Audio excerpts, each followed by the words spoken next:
अजीज़ो, कल पाक जुमेरात की शाम है और कल पाक जुमेरात से ही पाक माँ कैथोलिक कलीसिया सह रोज़ा यानी 3 रोज़ा पाक हफ्ते की ख़ास इबादत का आगाज़ करती है। मेरे पीछे ये जो तैयारी आप देख रहे हैं, ये पाक जुमेरात की शाम की इबादत की तैयारी है।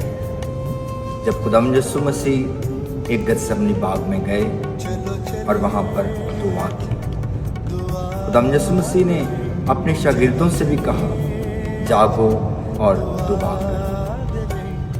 गतसमनी बाग में खुदाम यसु मसीह की जानकनी की हालत और इस दुख और करब को इस मंजर में बयान किया गया है। खुदाम यसु मसीह कल शाम गतसमनी बाग में हमारे साथ होंगे अक़दस यूखरिस्त की सूरत में और इस खूबसूरत मंजर की सूरत में।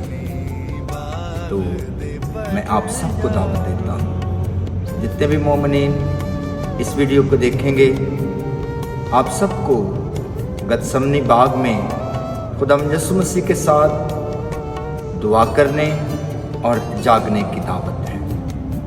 हम अपने ख़ानदानों के साथ आएँ, अपने बच्चों के साथ आएँ और दीगर अपने दोस्त अहबाब को भी साथ लेकर आएँ, ताकि हम खुदाम यसु मसीह की इस ख्वाहिश को हमेशा पूरा करते रहें, जागो और दुआ करो।